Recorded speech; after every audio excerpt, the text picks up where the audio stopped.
মাগুরার মোহাম্মদপুর উপজেলার বাবুখালী ও দীঘা ইউনিয়নের রায়পুর সুইচ গেট থেকে নির্বিষখালী পর্যন্ত প্রায় 8.250 কিলোমিটার খাল খনন কাজ চলছে পুরোদমে।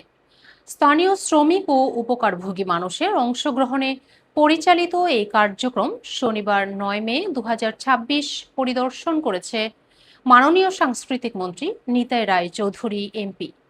পরিদর্শনকালে তিনি খাল খনন কাজের অগ্রগতি ঘুরে দেখেন এবং সংশ্লিষ্ট কর্মকর্তাদের প্রয়োজনীয় দিক নির্দেশনা প্রদান করেন।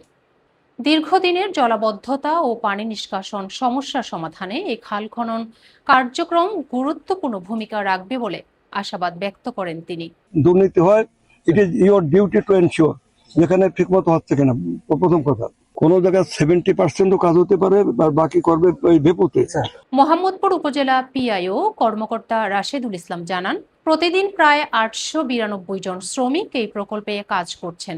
5 দিন আগে শুরু হওয়া এই কার্যক্রম নিয়মিত মনিটরিং করছেন তিনি ও তার প্রকল্পের ট্যাগ অফিসার।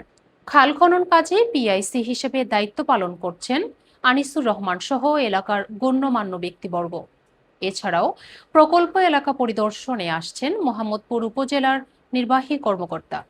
এ সময় স্থানীয় জনপ্রতিনিধি, বিভিন্ন দপ্তরের কর্মকর্তা, গণ্যমান্য ব্যক্তি ও সাধারণ মানুষ উপস্থিত ছিলেন।